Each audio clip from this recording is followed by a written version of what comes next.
think you mentioned at one point that there are other governments who are kind of almost regulating against open source.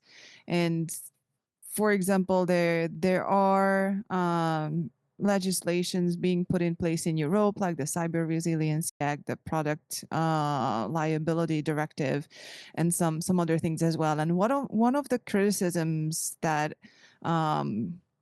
that they got is that, and I think it was also maybe a bit of a complaint from government officials' side, that they don't have the deepest understanding of open source, which is a challenge. Like someone in a government agency, if they've never been in touch with open source before, they never participated in a community, then it can be really hard to understand how that ecosystem works, how they can trust an open source project.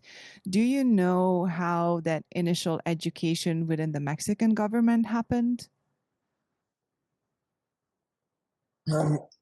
See, I think I think it's always hard for.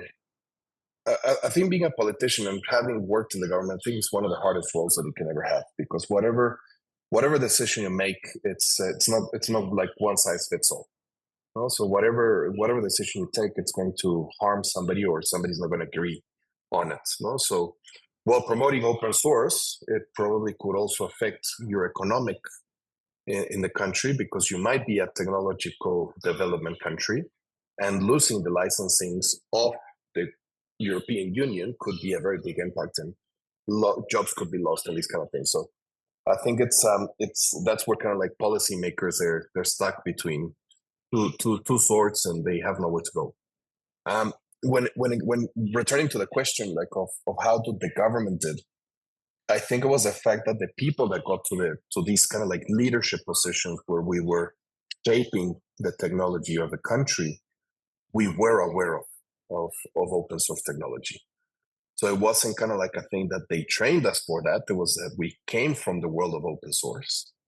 So we were already savvy on the topic. And this then helped to make other people aware of it. And I think when you have that plus the austerity plan where you have to reduce costs, and that was kind of like the presidential instruction, that's kind of like what gave us this result of actually making it put forward and making it a topic that would actually go into the law. Because I'm sure that if the austerity plan hadn't been so needed or so strict about reducing the expense of the government, then probably policies like this wouldn't have gone through.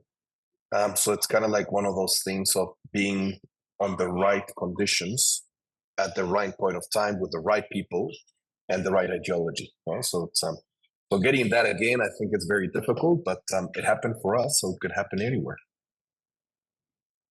I mean, I think it's a good example that when all these conditions are there at the same time, then something really good can come out of it. And it sounds like that it really just has been transforming the government and the country.